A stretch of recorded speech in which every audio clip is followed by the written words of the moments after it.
Hello, everyone. I'm Jim Garrison. In the spirit of the trees, in the spirit of living nature, with deep gratitude to all the generations before us that have led us to the present moment, I want to welcome you to this session of Humanity Rising.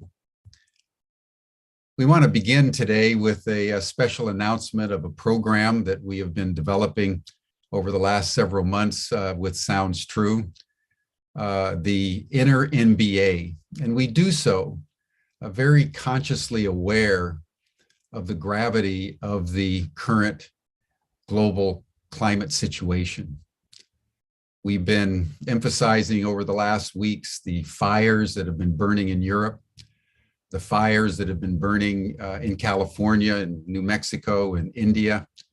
I'm in California, and we took particular note of the grove of 500 sequoias in the southern part of Yosemite National Park that were circled by fires, and the heroic efforts of the fire people to prevent this precious stand of ancient trees, some over 3,000 years old, from burning.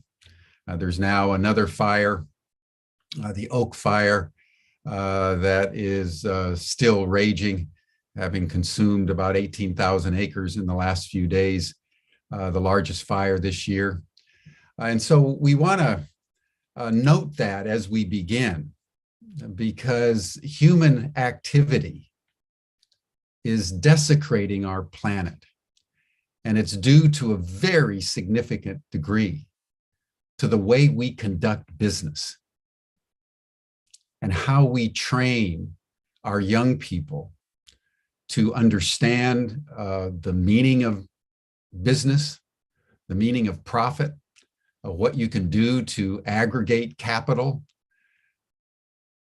And the most popular sought after program in the world, East and West, is the MBA, the Master in Business Administration. And the training programs that have been conducted worldwide for over 100 years in the MBAs are training business executives essentially into a pathology that enables them to aggregate profit at the expense of community and the ecosystem. And we've been watching the effects of this kind of educational process. So Ubiquity University is particularly pleased today to announce a partnership with Sounds True around developing an inner MBA. And I'm very pleased to welcome Tammy Simon, who in 1985 founded Sounds True, and has been leading that organization for nearly 40 years now, with an elegance and a sophistication that has made us one of the more successful companies, but in a conscious way, which is the nature of what we want to encourage through Humanity Rising. And it was the same reasons why we founded Ubiquity University. We believe that there's another way to do business. There's another way for human beings to understand who they are in relationship, not only to one another, but to the larger ecosystem within a framework that begins with the realization that we are nature, that everything coheres together in a conscious, intentional way. So when we found out that Sounds True had partnered with LinkedIn and New York University and Wisdom 2.0 to develop an inner MBA, we were fascinated, and one thing led to another, and we're partnering such that the program that Tammy has been developing through the inner MBA can lead to a master's degree at Ubiquity University. So Tammy, I want to welcome you. I want to thank you. You've had a wonderful idea, and we've appreciated so much working with your staff. And tell us a little bit more about Sounds True and the genesis of the program, the Inner MBA, as we embark on our program today. Thank you, Jim, and it's great to be with you, and it's great for Sounds True to formalize this relationship with Ubiquity University. It warms my heart, and I feel that rising humanity, rising energy as you speak about this partnership. So, in terms of the forming of the Inner MBA, the sense that I have is that each one of us needs to give everything we have to each other where we stand in the sphere of influence that we have with our passions and enthusiasm and connections. And for me, what I realized is that I really stand, and it's interesting, in these three primary places. One is the world of wisdom teachings. And for 37 years now, Sounds True has published educational programs, audio programs, books, online courses with the world's leading spiritual teachers, from Thich Nhat Hanh to Eckhart Tolle to Tara Brach and Jack Kornfield with the mindfulness meditation training program. So one foot stands in the wisdom training world, the inner development that's available to each of us. And then for me, the place I stand has been in the world of business. When I started, I knew that I wanted the independence and the opportunity to reinvest the profits of what we were doing into the business so that we could keep growing Sounds True. And we've twice been on the Inc. 500 list as one of the fastest growing independent companies. And it's been a tremendous challenge for me and a tremendous learning to take those principles from the wisdom traditions and live them in business. What I always said from the beginning at Sounds True was that I wanted the process of our work, how we work together, the how, to be congruent with the products that we were putting out in the world. And that in order to do that, we couldn't look outside to how business is operated historically, but we had to look inside into what was in our hearts, what was in our inspiration, what was in our intuition about how to relate to each other, how to create good, equitable, loving relationships, not just with our staff, but with all the authors we work with. And for us, it Sounds True, it's even creating those relationships with the future. How does that look for us as a business? How do we plan? So those are two places. But then I discovered for myself, there was a third place that I stood, which is in the world of healthy relationships. And that's just been a theme for me in my personal life, in my marriage. And it's been so important because often when I looked outside and I saw successful business people, if you took the time to get to know them and you said, how's your family life going? Most of them were like, what? Yeah, great. You know, my spouse takes care of everything. Good. Yeah, we're good. We're good. And I was like, no, how's it serving you inside your connection? And that's always been something important to me, and how that translates into our organizational life. What kinds of loving relationships can we build at work? Okay, so that's me personally and the last sort of 37 years of where I stand. And when it looked to create a program where we could help people in the business world develop themselves on the inside so they could give more on the outside in a way that was congruent with their deepest heart's values, we decided to involve three different kinds of educators in the delivery of the program. Wisdom teachers, yes, of course, including in the Inner MBA program.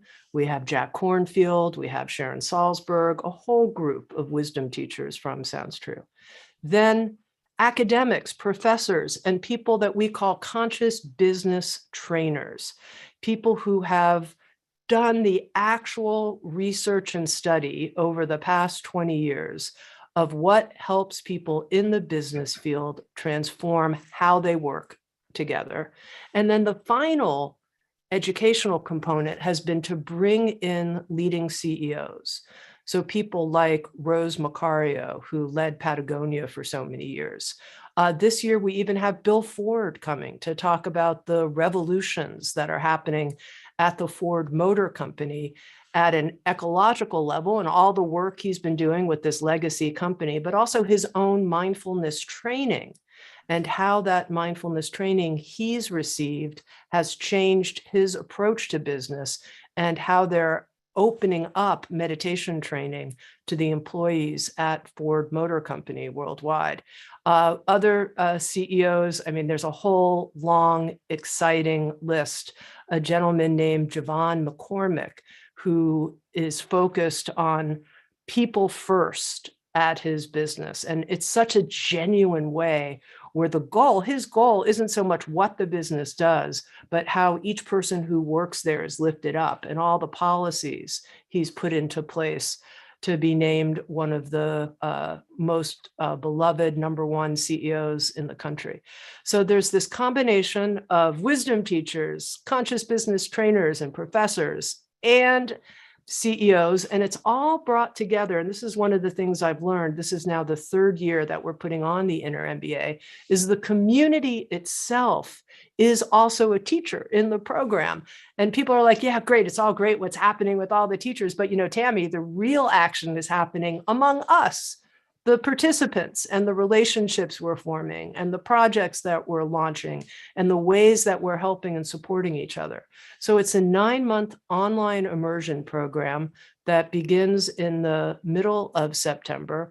And its goal is to help you change on the inside yourself. That's the first trimester, this focus on self-awareness and self-management, with the idea that you can't really manage other people until you've learned to manage yourself. And that's a big quest, working with your own reactivity, your own emotional state. So that's the first trimester.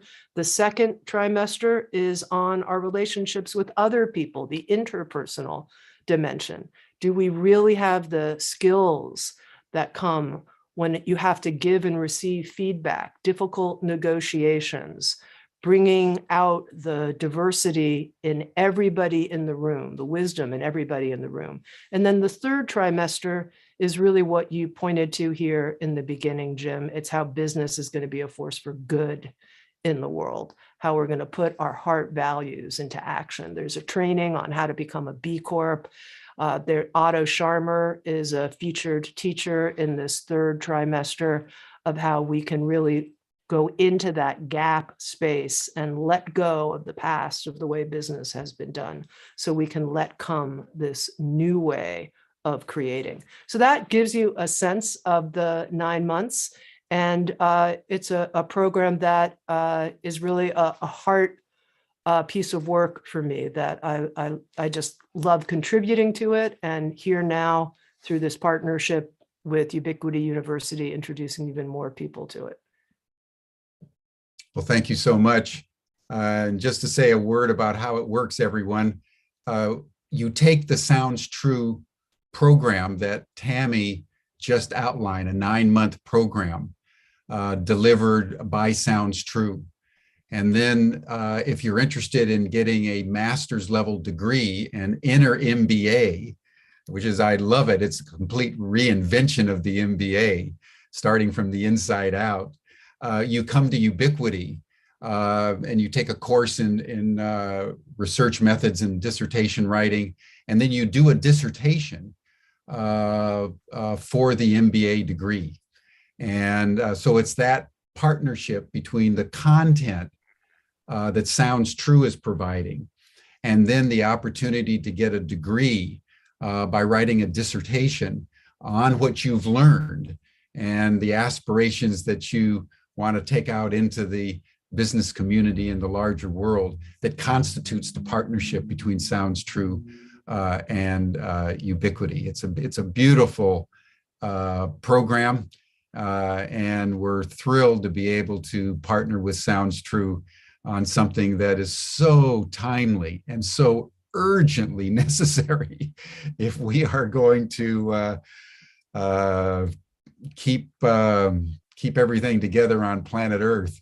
I would say, Tammy, that's a little inexact, but I think it comes down to that. So any final comment that you would like to make? The one thing that occurs to me is something that I learned. Jeremy Hunter is one of the professors in the Inner MBA, and he also teaches at the Peter F. Drucker School of Management. And he and I were having a discussion once, and he said, Tammy, people think that there are these hard skills and then there are soft skills, like what you're teaching in the inner MBA. These are the soft skills. And he's like, I don't see it that way. There are hard skills, yes, finance and strategic planning. And then there are the hardest skills. And that's what you're teaching in the inner MBA. Totally.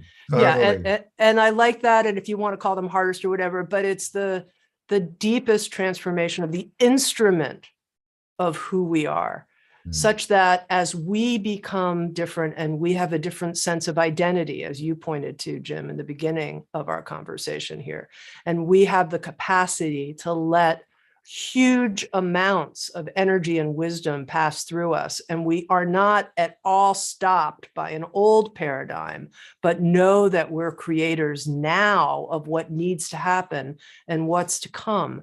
Those deepest skills, that's what we need. And yes, we need it in the business world, and it's happening.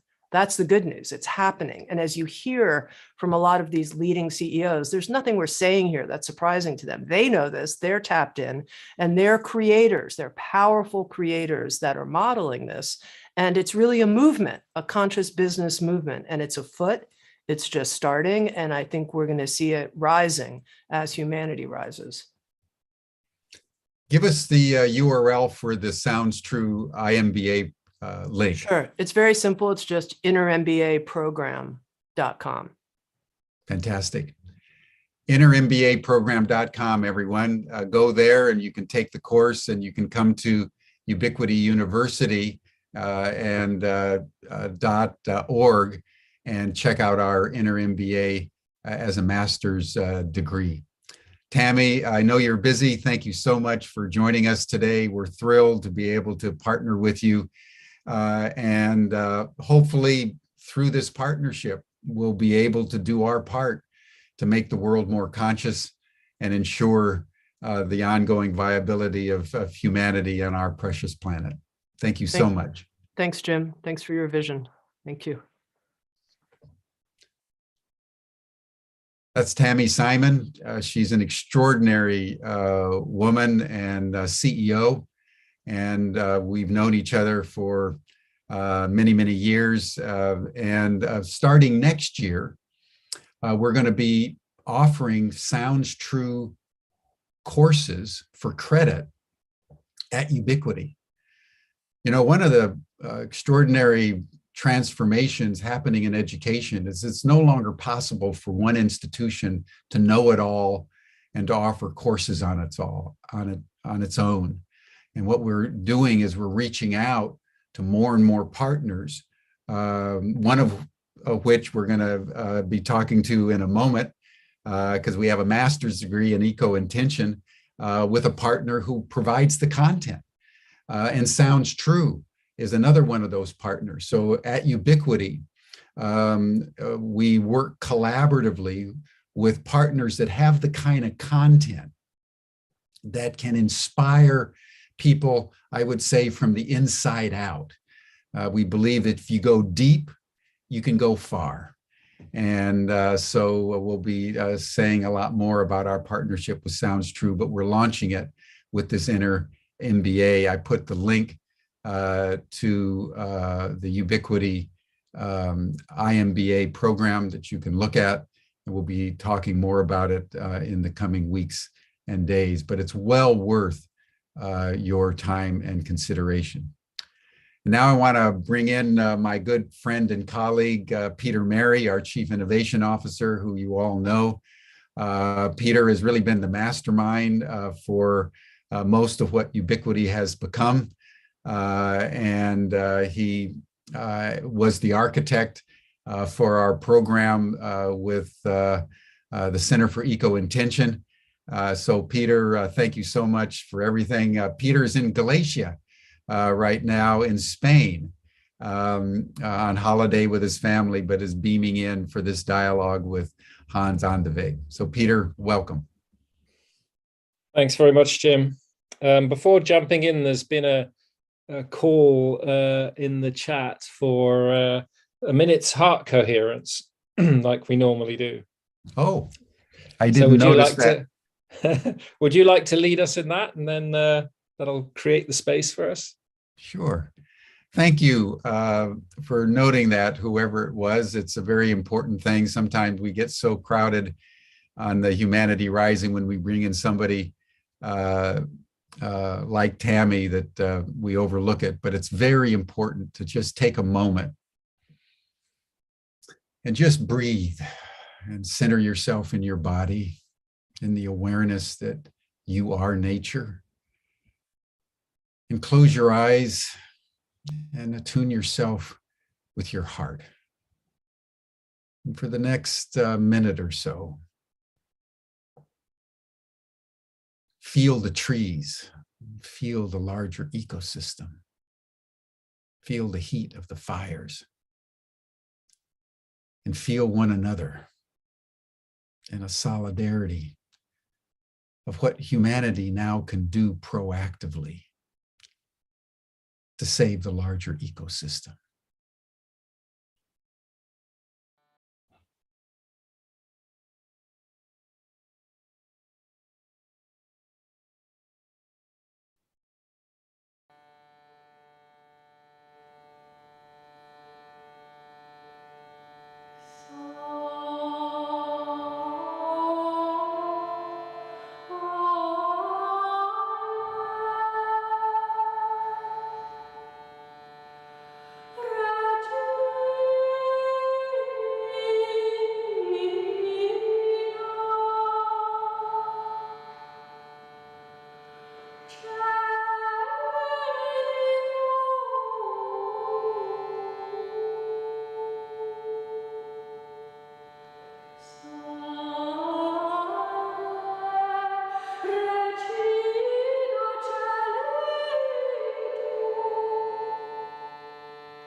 Thank you, everyone.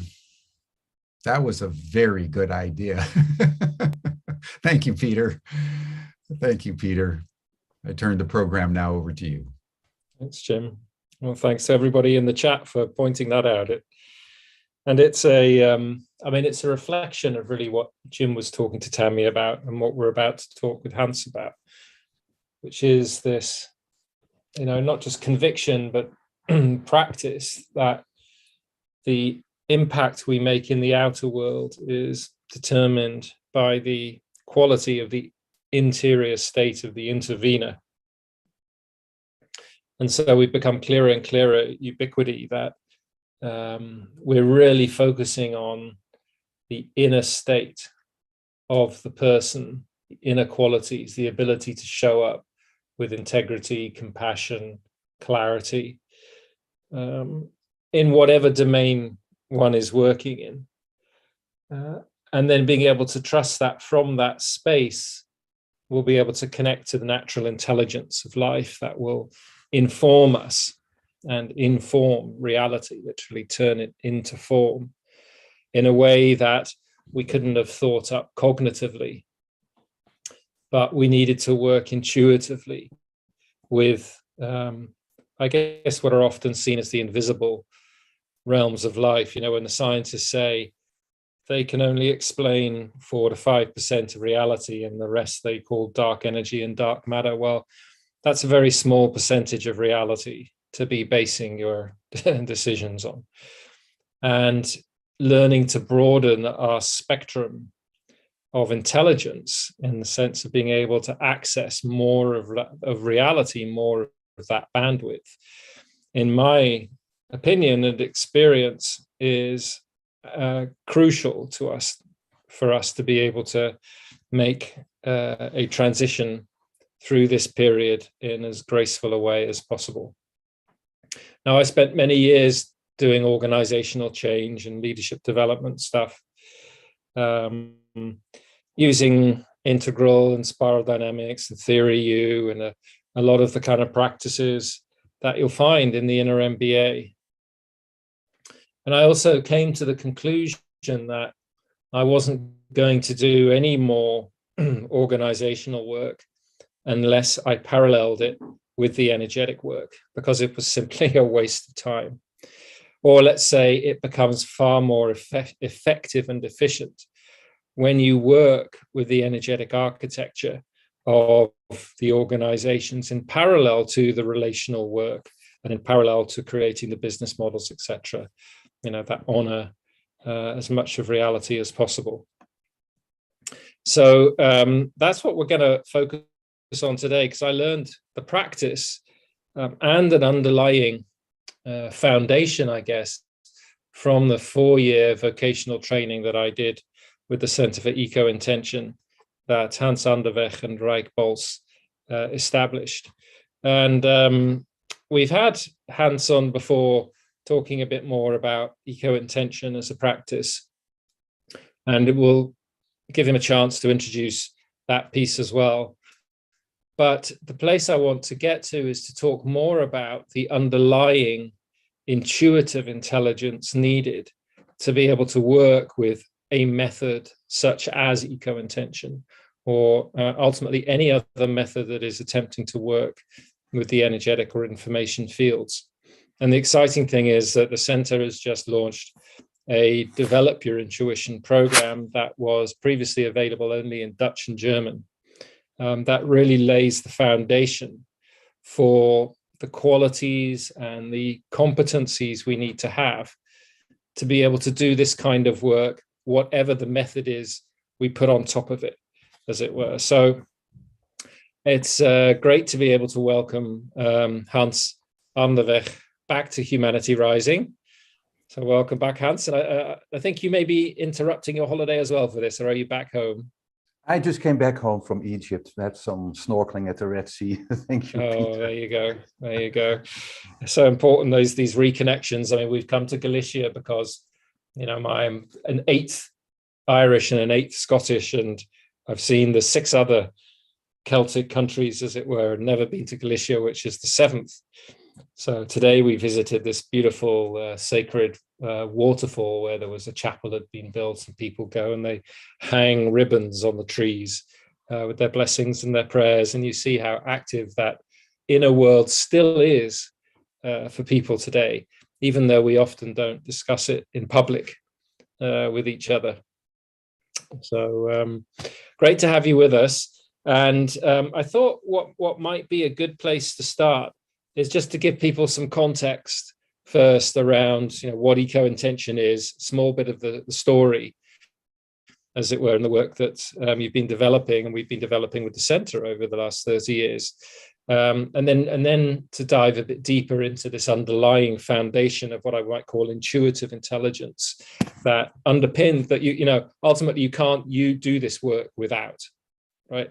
The work in a way is a tool or a method that you use on the surface, but underlying it is this foundational, I guess, consciousness or way of being that makes it possible to use these tools and approaches effectively. But why don't we start with just a little bit of the story around ECOintention so everybody's on the same page.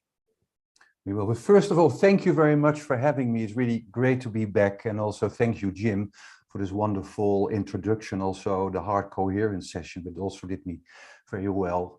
And yeah, it's great to be here and to share. And Jim started the story with the forest burning everywhere in California, but in many places in Europe too. So this is quite worrying. And I hope that we have a hopeful session, because I'm still hopeful that we can change the world, we can heal the world all together. This is the whole story of ECOintention, what we all applying now for 30 years on really large scale. We not only work in ecosystems, we work in Southern Europe, we work with indigenous tribes in Western Africa, but also work in the corporate business. We work in hospitals and even in cities, energizing all the trees in the city. So many, many things are possible. And this is what I think it's all ECOintention. And ECOintention, in effect, perceiving and improving life energy. And when you talk about life energy, it may be the same like the quantum field, what we discover now. And please help me, Peter, because you're also very good in explanations. Like the old, the wisdom keepers, they talked about chi, mana, prana, and now we discovered it's all the same, and it can all be brought back to 0-point energy, that's called in the quantum mechanics. In effect, ECOintention, in fact, we connect ancient wisdom with modern science. And you can say we apply quantum mechanics large scale. So it's all explainable. And I tell this because, in fact, it's incredible what you can achieve then. It's really possible to heal and to communicate, when we come to this, with large-scale forests wherever they are in the world by using morphogenetic fields, etc. You asked a little bit about the history of our ECOintention. Well, it all started with Irene Lutz. She was a very well-known natural healer in Germany. And she already in the late 80s of the last century, she said, well, there's so much going on in the world. And in fact, everything happening now, she predicted, she saw it, she did her daily meditations and her visions. And said, I want to develop a method for large-scale healing of forest dieback, but also working in the human environment to bring good energy. Because the whole story is everything is energy. We also know from quantum mechanics. And say it's simple, when there is little or low energy, you have bad luck, you feel down, you feel worried. And when energy is up, when it is coherent, when it's natural, you can have good luck. You feel well, you feel happy, and there is synchronicity and everything is flow. It's in fact that simple. And she started already then in the late 80s developing this method. And to make a long story short, we succeeded in this. But from the beginning, we also invited scientists to really do research on the work, to have proof that it worked. And it showed from the beginning on, and I joined them in the early 90s, learning this, but then already discovered she was a very gifted woman, very psychic also. And we sent energy to places, we communicated with the forest, she was all doing this. And she also said, well, Hans, you can do it too, but how should I do this, Irene? Oh, listen to yourself, and there was not a real method. And then I discovered my friend Andeweg, who was married with Linda Keen.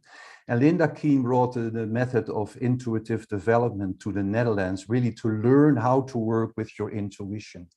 And I took those classes and they were incredible. I really learned to get inner silence and then to really get access to this energetic field of the forest, even to the consciousness of the trees. It was incredible. But first I had to silence my mind, to say, yes, but, yes, cut. And this is when you can do it. And in fact, it's also quite easy. When there are a few simple exercises you can do this. Then the world literally opens up for you and you're able to communicate with the spirit of the forest. You can ask what it needs and you can send the energy because there is no distance. So in this way, we developed this method over the years in such a way that we can work large scale, and also in such a way that you really also quantify it, that we can have discussions with the scientists, but also with really business people who want to achieve their goals. And this is everything, that is all possible. And so it makes me very, very hopeful that this can be taught to people. You took the training yourself.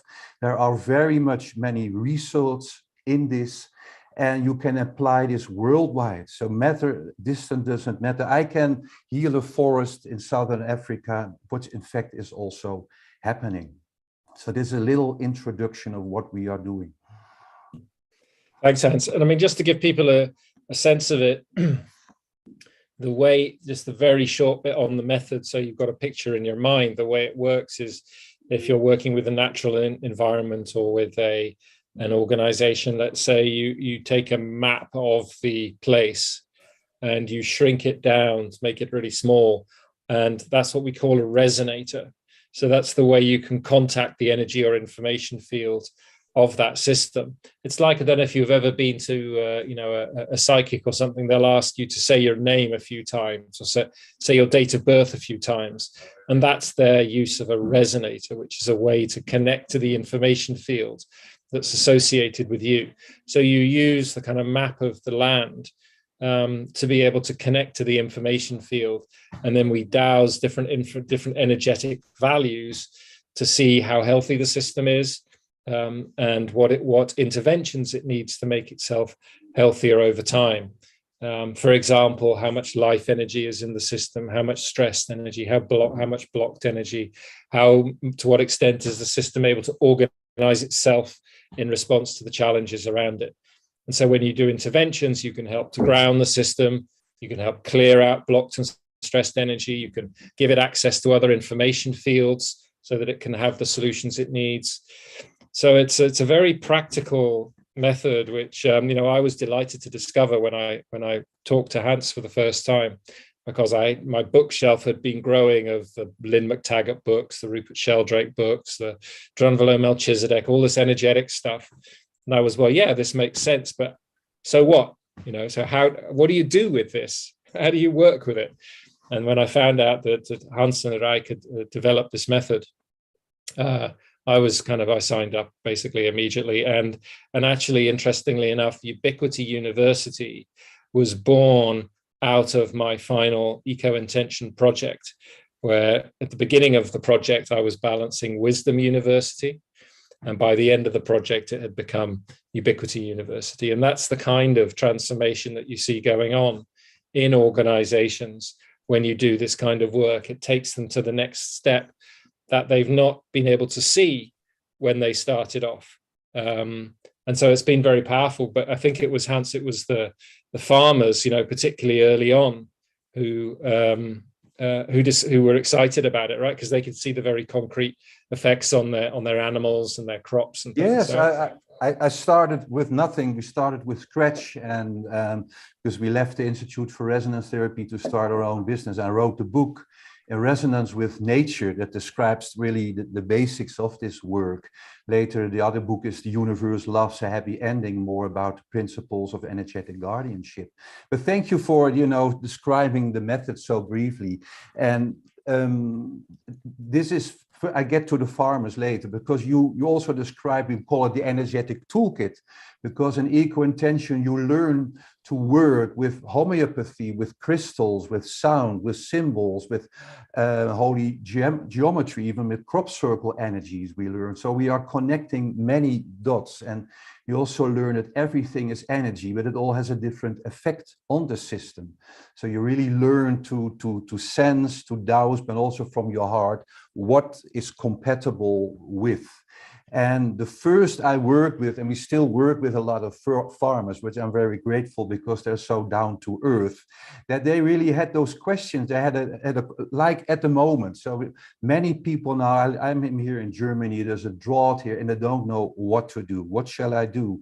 Bringing on water or raining, or shall I wait that the crop will grow longer roots? This was one of the first things I did with the farmers. They had the same problem. And we stood all on a row. And I said, okay, what's the decision? And they said, well, and then they said, okay, use your intuition, use your heart. So they all got silent. I have this 5-point meditation. You can also find it on the internet. And then, okay, said, now you go into the soil, to the crop, and you feel what is there. And they did this, and then they came back, what I said, opened their eyes, and nobody trusted to say anything. And then one said, well, I still feel there is water. And the other one said, yes, that's true. I also felt this. So this was such an important moment, because then the sentence was born, altogether crazy is normal too, one of those guys said. So we all have this intuition. So, well, there must be something. And then he decided not to rain the crop and to wait. And we came 1 month later, we came back, and it was really amazing, the crop being there. So this was one of the first examples I had using intuition very practically with farmers. And it's kept on teaching this since then. And yeah. I mean, the great thing about that story is it reminds me of Merlin Sheldrake. Some of you might have heard of Rupert Sheldrake's son, Merlin Sheldrake, who's written this book that's become extremely popular about the kind of underground life of mushrooms and fungi and things. And he got to that insight actually by taking psychedelics and kind of becoming one with that mushroom, with the fungi, kind of seeing it live. Now, you can do all what you're doing when you take a psychedelic is you're shifting your state of consciousness. But what you did with those farmers was the same thing, but without any external stimuli. Right. Basically, there's a practice that enables you just to be able to shift your state of consciousness. We can all do it, and to be able to connect, let's say, to the roots of the plants, and be able to actually see the reality there without the use of any drug necessarily. There are no drugs necessary at all. So you can really get high, very, very high, with doing those exercises I described and being very well rooted. And you can really travel time and travel together. Also, what we do in the training, travel to other planets even, have connected there. There are so many beautiful pictures now coming from Mars. So you can really connect over those pictures because they are resonators. They are in resonance with the energy outside. So you can connect with the field and the energy outside, and you can tune in this field and travel there and really perceive together. And always remember Carlos Castaneda, describing in his books Don Juan and the teachings of Don Juan. He started also with the drugs many, many years ago, and Don Juan told him, well, you don't need this. And they were also traveling through time and doing all those astral journeys together with the other warriors. And we are doing this now too. I found also with our students, traveling time, connecting with the spirit of the forest, with the animals. And what do you need? And then it's so moving that they are so much waiting for us to connect with.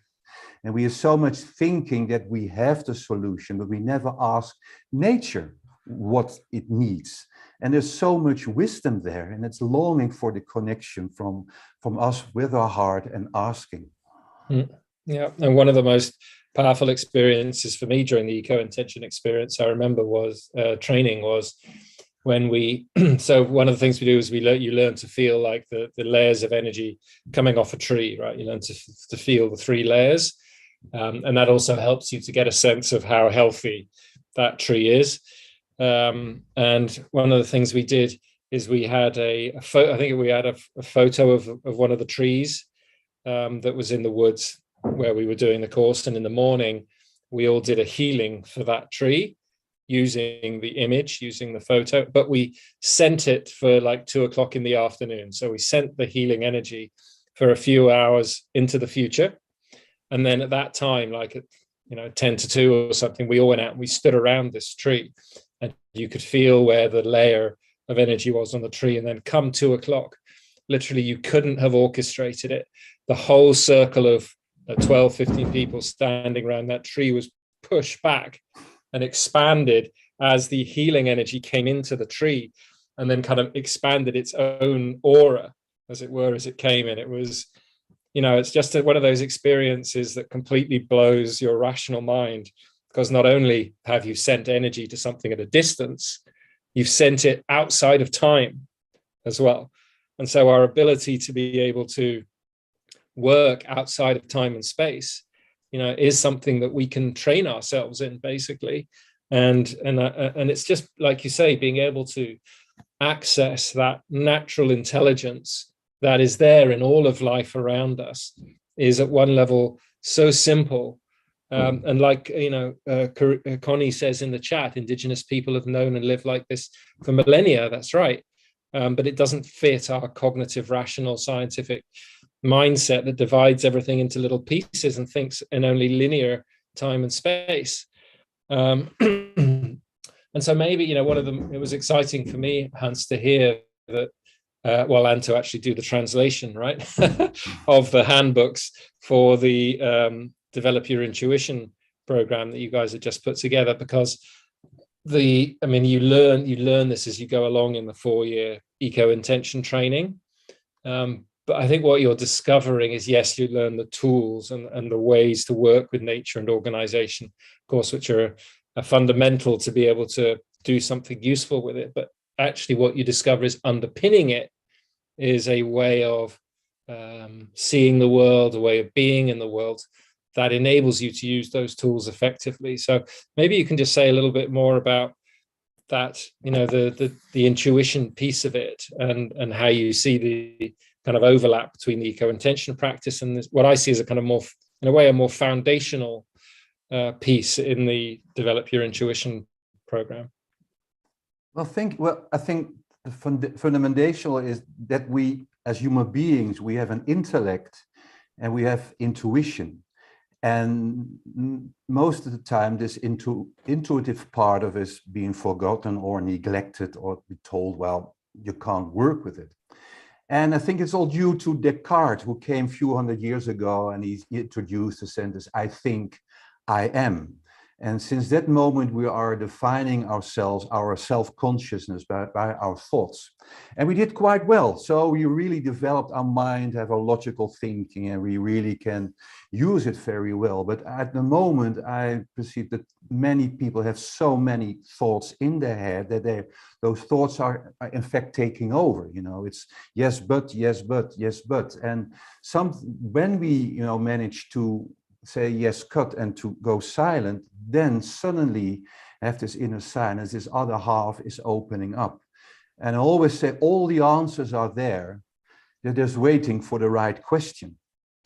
And the answers are inside of us. And not only inside of us, but are also in this morphic informational field, which we can connect with via our intuition. So we are so gifted as human beings. So we have all the information, all the solutions for our world problem, and I'm really serious about, are available. They are there. And when we are silent and we bring up this question, it will be given to us. And this is nothing to do with, I think, eco-intention, but it has to do be like human being, to be human, when you talk about humanity rising, it's all about developing our intuition for the coming years and centuries.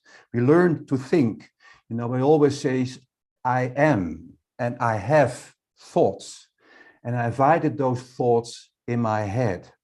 And many of those thoughts want to get, are possessive, you can't get rid of them in your head. And so you really have to take care, okay, what do I invite in my head? And that's already where it starts, to clean the center in your head. We're starting with the intuitive development, to get grounded, etc. And then there's really a world opening up for you, really amazing. And you can apply this in connecting with spirit, with the spirit of a forest, with morphogenetic fields, whatever. But it's also, I think, the solution for, when you look now in artificial intelligence, it's developing so fast, it's even frightening. But I think when we develop our intuition, we have the best and fastest computer ever inside of us. But we didn't learn yet how to use it, but it's really getting time to do this. So really to cope with artificial intelligence. Yeah, in a way, yes. It's funny how they're kind of co-evolving in a way. You've got artificial intelligence, and then you've got what we might call natural intelligence resurfacing in people. Maybe share with us a little bit what are the kind of key, as you think about the Develop Your Intuition program, and you've distilled this, with Linda Keane and the work that she'd done in the past. What are the core elements, would you say, that are needed to be able to develop that intuitive side, the core building blocks of that? Okay, well, it's called learn the basics of healing, reading, and shamanism. And there are modules of 3 hours. We do this every Monday. And we also call it a so-called 10-point meditation. So we all know the mudras, you can program certain positions, certain energies in your body. So you learn to connect with the center of your head, to ground, to clean your aura, to connect with your higher self, take ownership of the room. And so they are very practical. You can use them everywhere, even when you are in a meeting, because you really work together with your body consciousness and all the other parts. And so I can do this now with you, and I get more grounded. You really can hear it in my voice. I'm grounding already when touching those fingers. So this is one very practical part. And then you learn to do healings.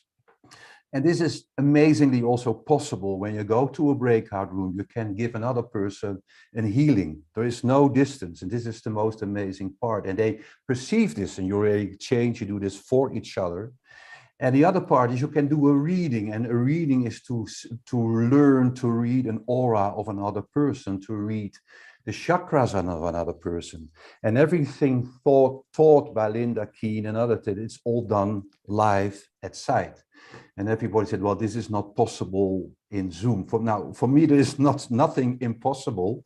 Literally is. And so let's do this in Zoom. And it shows to be possible. So really people giving perfect readings, looking at the chakras, etc.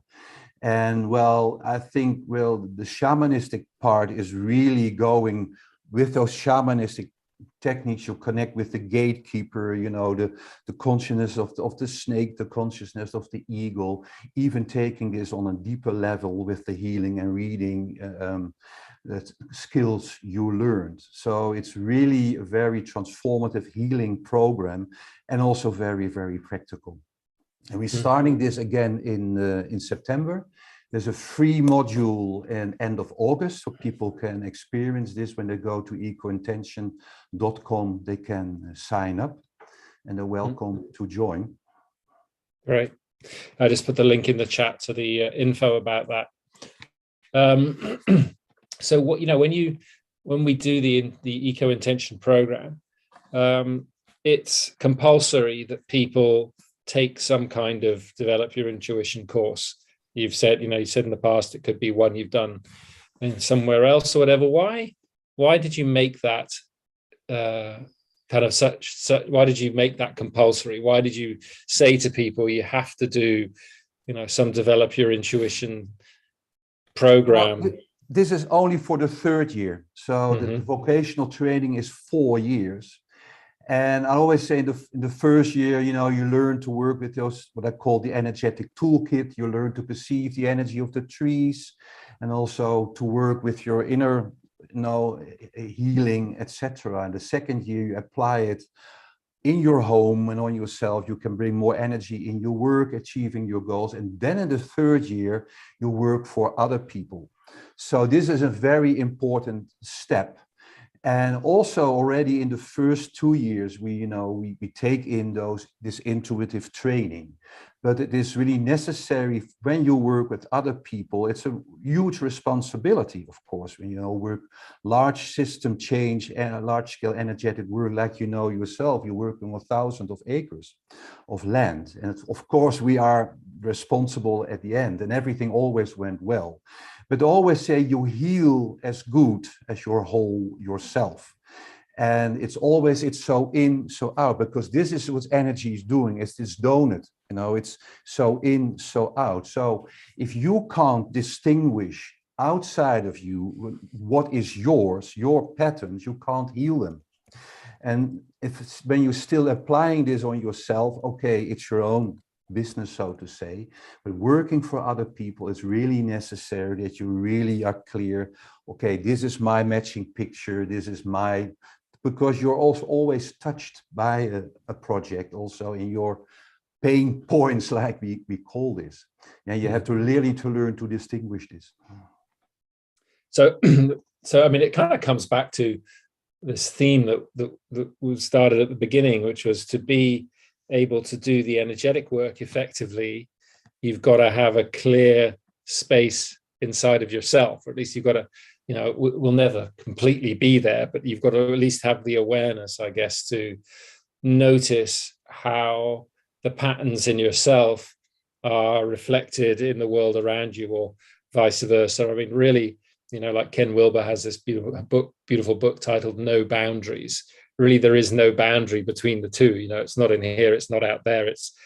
It just is. The space. Yeah, I admire Ken Wilber very much. We bring also a lot of his integral work and us. So it's all connected, but still there is a boundary. This is I am here, this is my body. And this really, you can define your inner world and your outer world. And this is really different because it's really mind over matter. You know, and the mind is mostly in the inner world present, this formative force, so to say, and the outer world, the yin and the yang, is the more expansive force with all the physical laws, etc. So to take ownership of our inner world, it's a necessity to heal the world, to bring the good energy. And that's why it's so important to know this inner world, to clean it, to cleanse it, and to know your own patterns. And this is not a problem. We are all human beings and we can heal ourselves. It's amazing. So it's always say, you know, it should also be fun doing this. And it's not something, you know, like beating up. And many people say, oh, you know, I have to get this path of transformation and pain. No, it's nothing about this. You know, do it step by step. The road is the goal, and always have joy in your life. You see? Yeah, I got a good example. I mean, I'm currently balancing two large estates in England, and just in the middle of one, and there was a there was a pattern of negative energy in the system. And at the beginning, you don't know what it is, but then over time, it starts to reveal itself. And it turns out we knew it was some force from outside the system. And there was some kind of hereditary, you know, family things basically. And this person was trying to intervene and bring a kind of business mind to the whole project. But she was always very, very fast, wanting to be really, really fast with it. And this is what the guardians were telling me as well. Yeah, she's so fast. She kind of needs to slow down, everything else.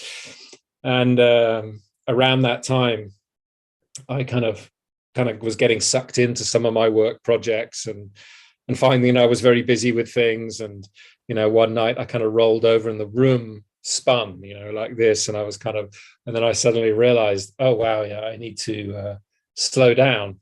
And then as I the next day, because when you're caught up in something, you don't aware of it. But then the moment that you do slow down, you realize how fast things could be going.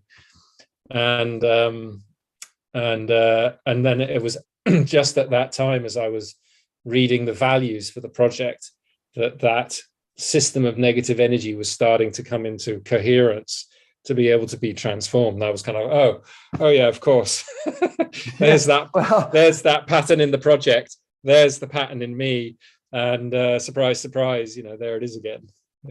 Yeah, I completely understand what you're talking about. Perhaps many of the viewers don't, but it's also, you know, possible to, we don't only perceive the energy, but what you also learn, we have certain skills, and to bring them really the values, and like a kind of, you know, weather forecast, you know, you can really have the parameters telling you how the energy is at the moment. So you have this inner perception, but you also have it in the numbers, what we also share with the people at site. Like in the corporate business, they want to have the numbers and they can get them.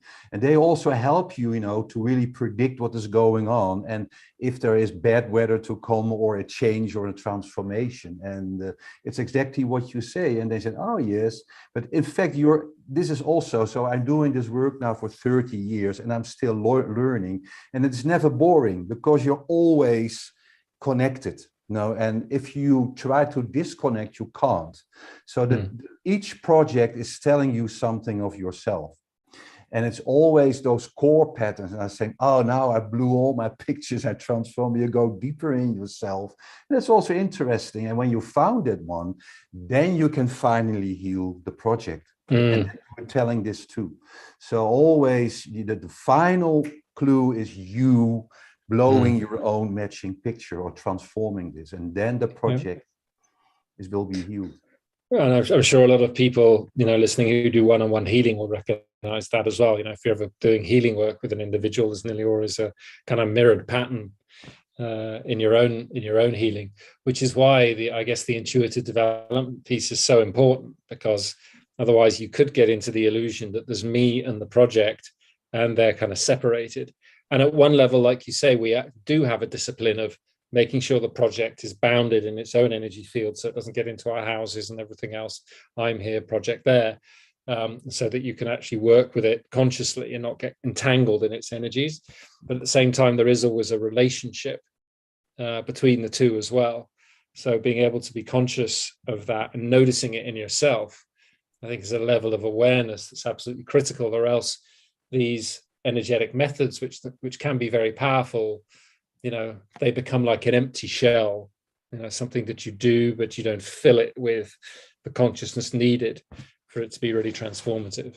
Yes, but it's in a way you work with the system, the ecosystem, with the spirit, the consciousness of the four. Call it the deva. We learn to communicate with. But also, we know we work with the guardian, people who are really literally in charge of the energy at site. So that can be the CEO of the company or the leader of the school, or literally the guardian and indigenous people taking care of the forest. And they are also learning to really how to bring in the energy, and they can do with the rituals. But when you talk with the CEO, they say, well, do I have to beat the drums or something? No, you don't. If you have, these are the principles, but you really first principle of energetic guardianship to have this relaxed concentration. And okay, how do I do this? Well, then I always say, this is really up to you. We can offer you this course, but if you have another method, I really met some CEO. Well, the only moment I can do this is in the car.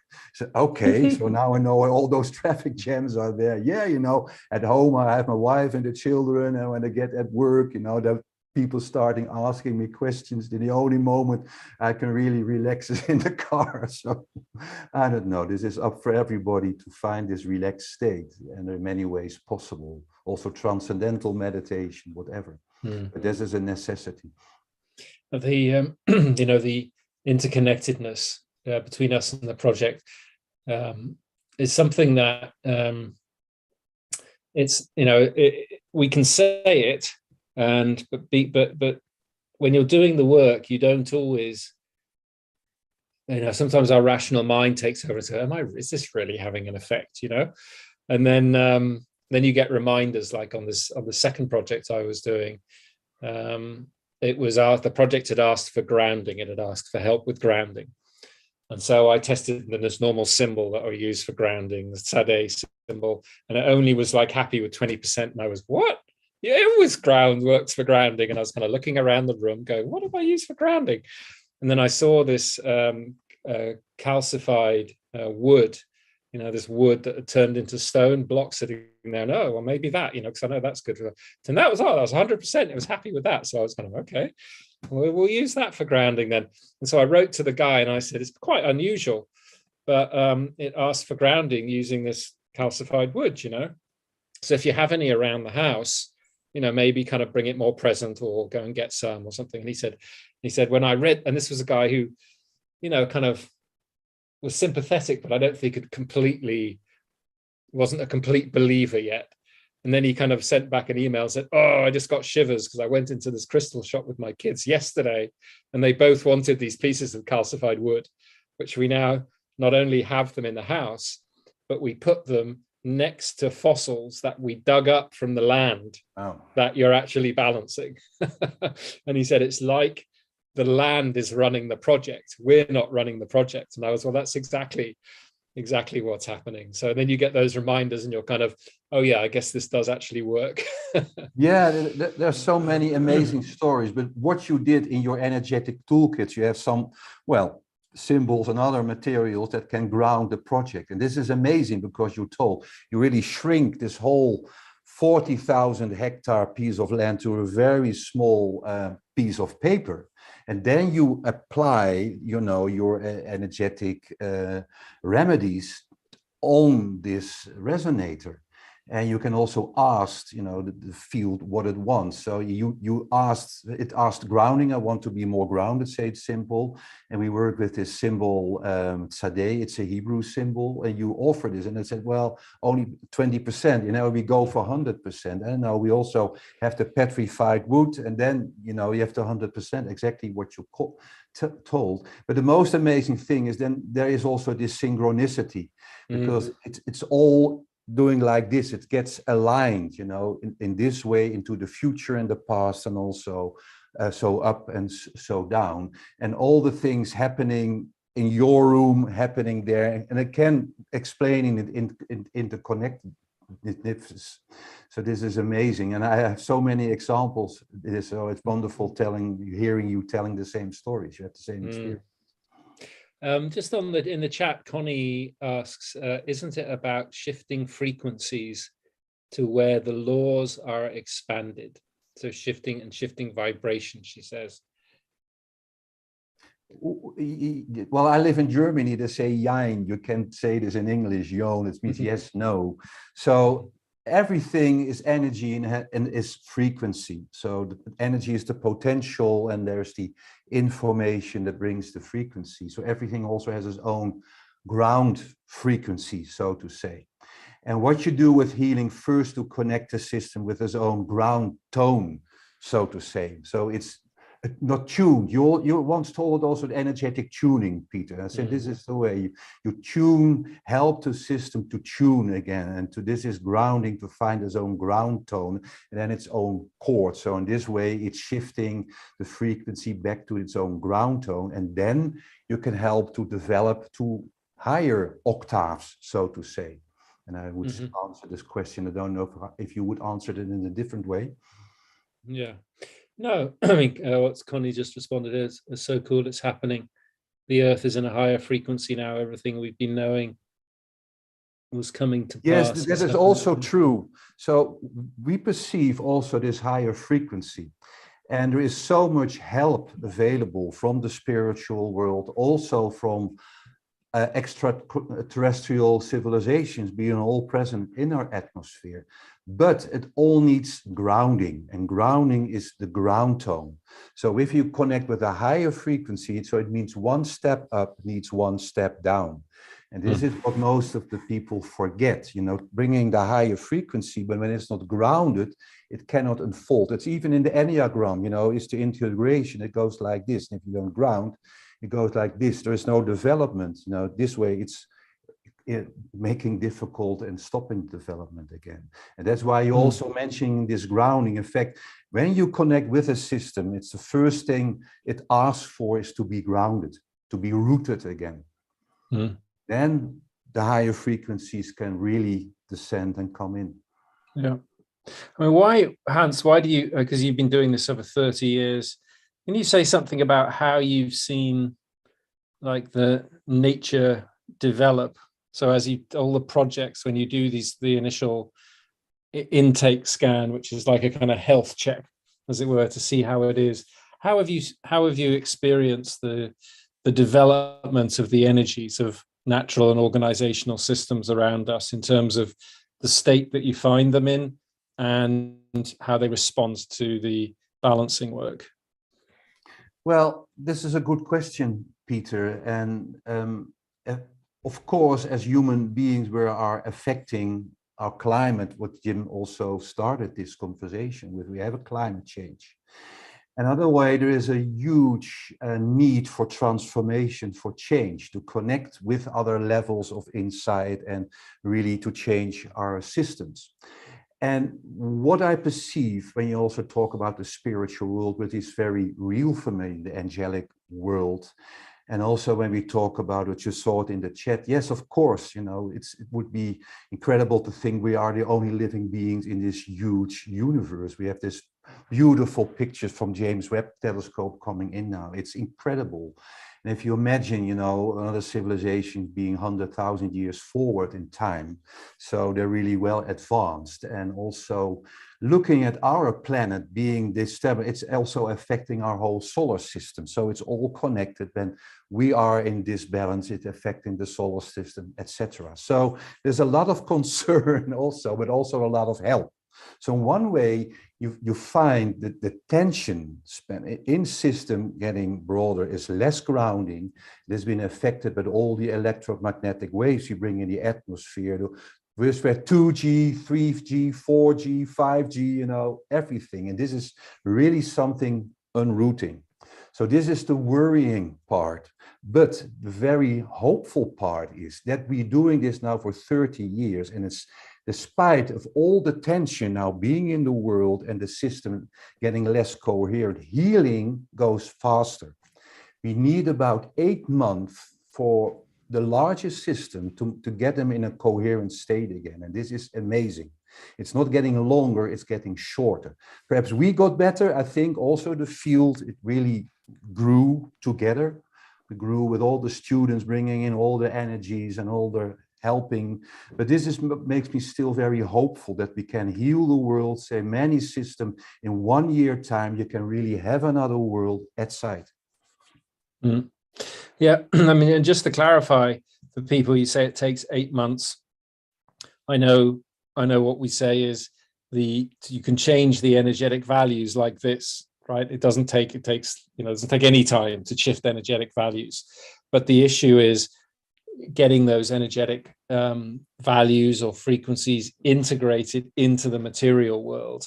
Right. And what actually takes the 8 months is for them to grow into each other, as it were. Some people are kind of, why is it going to take you 8 months to kind of heal this big piece of land or heal this project? Well, because of the time it takes for the human relational fields to evolve and the time it takes for the biological organic systems to integrate those new energetic values, right? Yes, exactly. That is also connected with consciousness. So you bring change, you bring grounding, and they have a huge effect on the system. And I'm very much aware of what we're doing and take all this responsibility.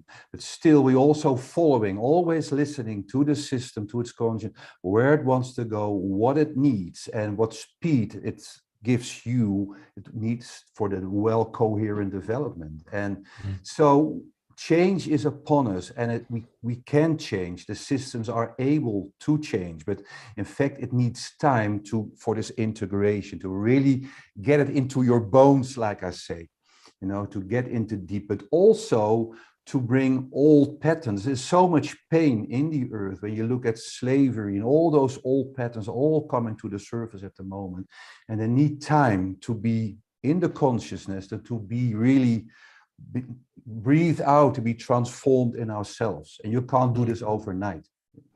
It takes the human consciousness too. Yeah. I mean, the way I always explain it to people is that it's all information. And what we can see is the middle of the information spectrum, as it were, at its densest, like the light spectrum. We're used to talking about the light spectrum and the fact that we can't see ultraviolet or infrared light, but we accept it's there. And what we're actually doing is working with a little bit further out in the spectrum than just the material world, because those are the patterns in the information fields that reflect the probabilities of something coming into reality, right? And that if we can work just outside of that material bandwidth, then what we're doing is we're tuning into the patterns that are already there, and helping them come into reality. Now, there's never 100% guarantee, right? Because in quantum they talk about probabilities, but the reason that I got into this work is because I was realizing that the problems that we were facing were so complex that they couldn't be resolved simply through the material or even the relational human aspects. There was too many complexities in them. So where was the simplicity, the other side of the complexity? And that's when I discovered, there's this energetic informational architecture.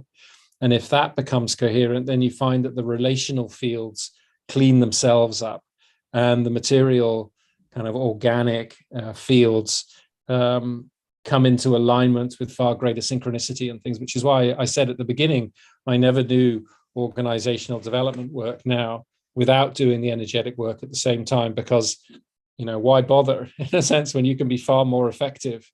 And the other thing is that you're really co-creating with other dimensions of life, that if you're just trying to think it up yourself, there's a kind of arrogance to it, which is like, I can work out how to change this organization, whereas the organization is an entity in itself, that has its purpose, its meaning, its soul at one level, and it knows exactly what it needs to do. You just need to get the blocked and stressed Yeah. energy out of the way, Yeah. and it Yeah. starts to organize itself to achieve its purpose. Yeah, And it's so much more effective. You know? It's amazing, and that's why I'm so hopeful, because all these solutions are there. And also, when you talk about theory U, the emerging future, well, the emerging future is there. You can connect it, and you can even attract it, so to say. So there are so many more possibilities. And like the quantum field, you know, everything is energy. So having the energy right, it's the foundation of everything. And when the foundation is right, you have a solid building, and you can develop. And that this is something, and in effect, it's also very simple to do. And we need people 4 years, but there's a lot of practicing. Like I said, in the 3rd and 4th year, you're applying this already on large scale systems, being able to bring change everywhere. And now you can even be a master of science in eco-intention. And in fact, you learn to do more, less is more. So in fact of balancing to do more, you can do a balancing program 5 times a week. You bring the grounding, the petrified wood on the resonator. But in fact, in the 4th year, you are so well skilled in sensing the system where it's going to, and only by touching it with your heart and your awareness, it's bringing already the change. And this is really amazing. And this is also what developed the last few years. When we started this years ago in the early 90s, like I started, we were still having programs running several hours a day to bring in the energies in the systems. And now also what you learned, it's only for 2 minutes, say 4 minutes, and it's even getting less. So the human consciousness and our heart is getting more and more important. And it's amazing what we can achieve. And it is very, very hopeful. Yeah, I mean, that's something I've noticed since I graduated in 2012, that the practice has become simpler. You know, I remember there would be the grounding phase, and then we would need to do some more interventions as we went along. And now it seems to be that once you've got the system grounded, it seems to kind of find its own way, and you might only occasionally need a little intervention here or there. So somehow it's also getting simpler. Yeah, and more powerful, and in power and way used in such a way that it's bringing more connection and coherence. And this is really amazing. So our situation is quite worrying, you know, the climate change and whatever, but the solutions are really there. And it's amazingly simple, so to say. And everybody can learn this. You know, we have people from all ages, from all walks of life. I have Orthodox Jewish people, Islamic people, they're all welcome. And because we learn from everybody, and we really bringing in, you know, we work with the Quran and with the Hebrew science, with the Bible, and it's beautiful. We can connect this with mandala work, the Sri Yantra prayer, and it's something beautiful. And I never thought I would develop this, you know, so many years ago, but it's really also developing itself. And this is, I'm very grateful for doing. And also thank you for sharing your stories. So I'm really happy to hear this. There's a few questions in the chat. Anna says, when you take the class, do you have access to replays? I would be visiting family and couldn't be available in October. So if they can't join a class, are they recorded? So that people can watch them afterwards? We record parts, and we also have a huge learning environment with a lot of video clips also students get access to. So each module, we're starting now with this intensive also. There are 8 modules of 4.5 hours, and many parts are recorded, and there are also lots of video clips bringing the content with the book there. And so this should not be any problem, and she can also do it again another time to really get this other missing module. Okay, great. Sean writes, do you feel that the individual's capacity to grok an increase in their energetic frequency has to do with what their psyche or psychology, physical body or emotions can handle at any one time? So is their ability to integrate a new frequency related to how much they can handle?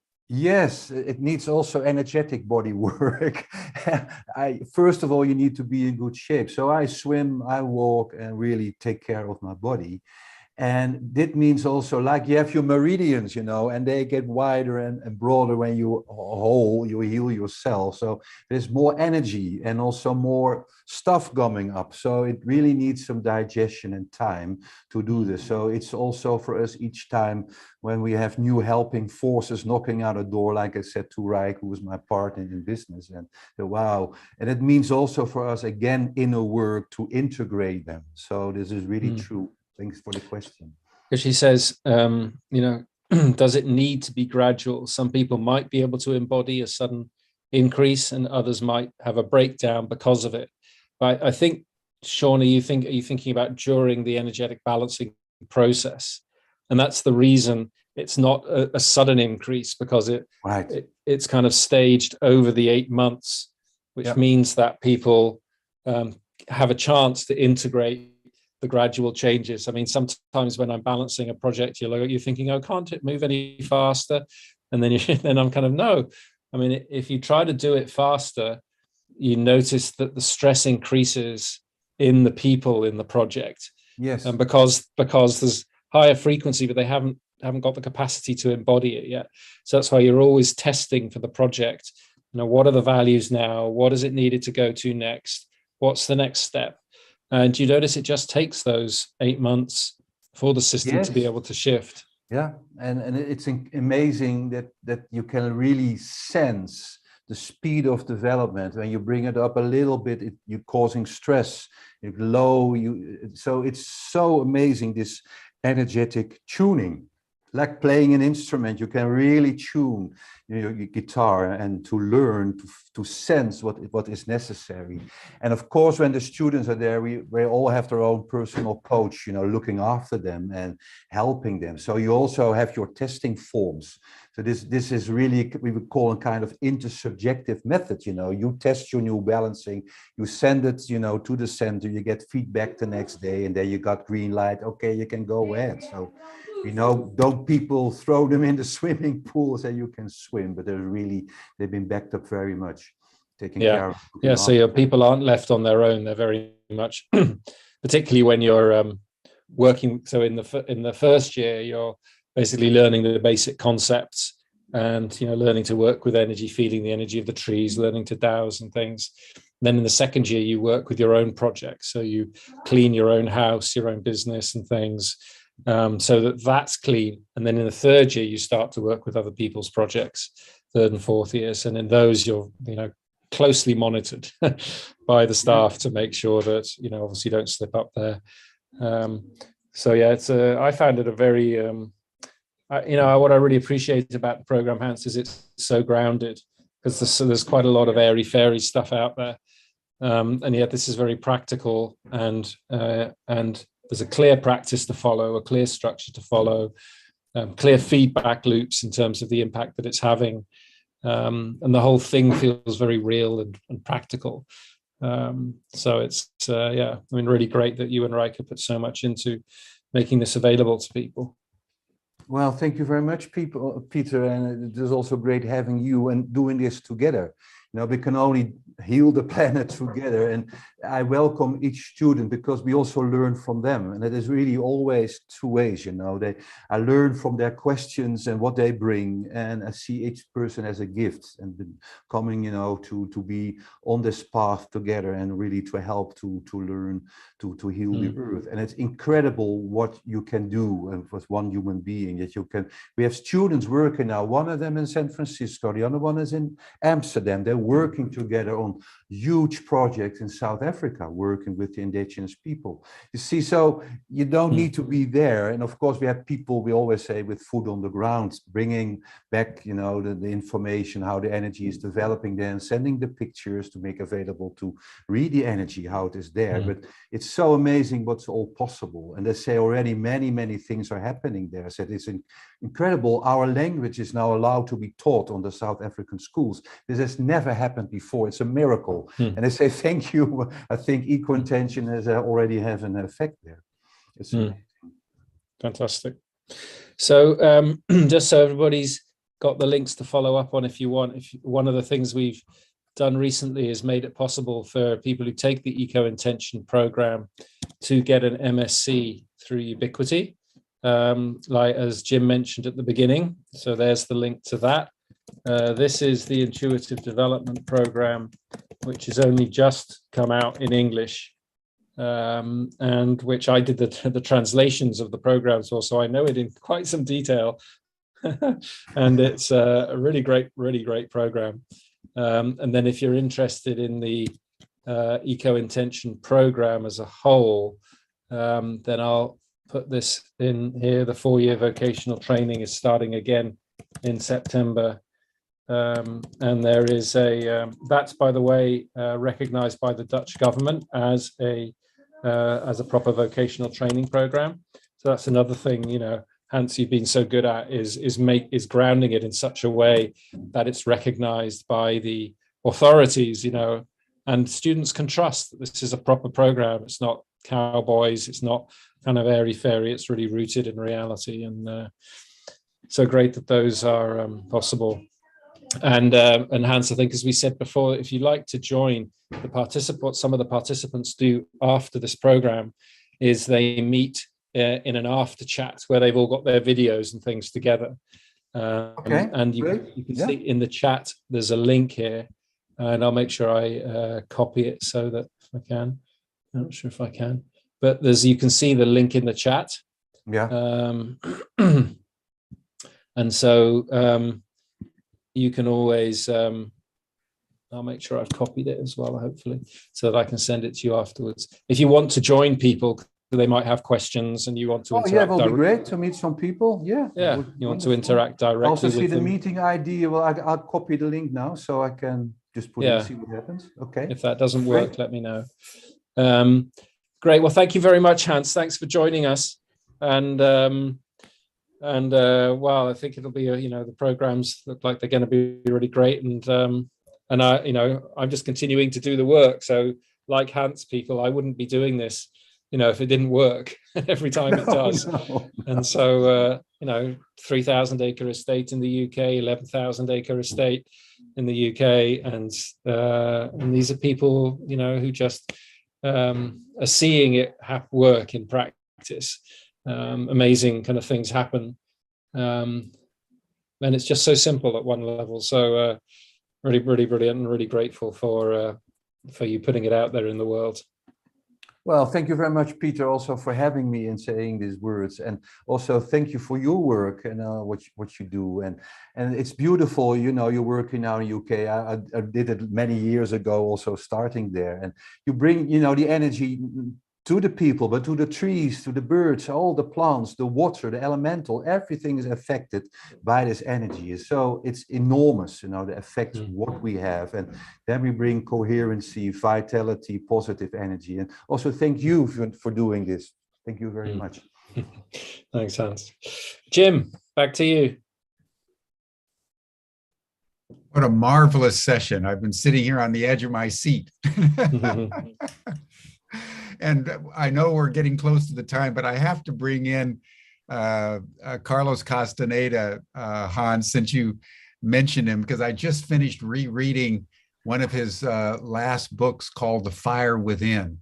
And I'd love to just have your comment, and yours too, Peter, one of the final teachings of Don Juan to Carlos, before Carlos had to take his ultimate test with his friend Pablo, of running full tilt and throwing themselves off a cliff. Yeah, I know. And they had to transmute their physical energies before hitting the bottom, or they would die. So this is sort of what the context was. And one of his final teachings was that the ultimate source for the sorcerer and the seers was the realization that the earth is not only alive and conscious, but has these bands of energy like auras, like emanations, and that the truly the people who could really see that could use it to kind of as a trim tab to move great distances with minimal effort, simply by aligning themselves with the energetic auric, I would say, ley lines of the planet. And his assertion was that you could even use these to go outside the solar system if you had gotten to this right level of energy. And then he also made a point that the shamans, by accessing different clusters of energy in their own bodies, could access different ley lines of the planet and nature, so that for example, the shamans that had a particular way of accessing their lower abdomen, they were the ones that were the best at turning into other animals or other birds, where people that were higher up the auric frequency had clairvoyance that some of the other shamans didn't have. So I just wanted to put this into both of you for comment, that the earth is not only alive, conscious, but is we can use that energy for extraordinary power and velocity and momentum if we just align in the right ways, which requires us to be able to see. That's what you're calling intuition, the ability to see not with your physical eyes, but with your whole being. That's the key to the shamanic pathway. Does that make sense to you? Yeah, it makes sense. It didn't make sense when I read all the books many years ago, but it makes sense now, and I know how it works. So it's all to do with intersections, and we call it the critical rotation point, the angle you make. And also, Don Juan hitting Carlos on a certain point on his back, then he got in another kind of reality. It's all about this intersections opening and angles, so to say, and then finding another frequency. You really move in another, like in a highway with many paths. There is somewhere between, the highways. This is like in Harry Potter. He walks through the wall and goes through it. It's also like a kind of movement with your shoulder, and then you click in. Yeah, well, it's too much for another session, maybe. It's possible. Yeah, I know. Have any comment, Dr. Mary? I think I better read the books. Well, thank you both so much. This has been so invigorating to just for all of us to take in, everyone, that the human being, if we align with the ecosystem at scale. I mean, Peter's talking about 3,000 hectares, 11,000 hectares, Hans, tens of thousands of square hectares of land, that if we get our consciousness correctly aligned, we can attune and heal vast amounts of our planetary ecosystem. That's a huge thought to take in. And I think one of the most urgently necessary thoughts for human beings to think about and become aware of as we consider how we get out of the present planetary crisis. So, Hans, you're doing work. It's like national security level work on the planet right now.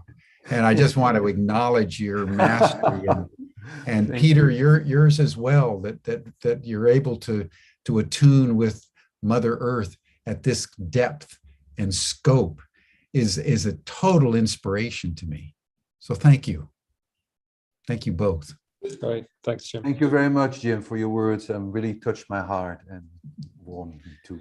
So that'll do it for us for today, everyone. You're welcome to the after session chat group. As Peter indicated, you'll see the link in the chat box that Stan just put up.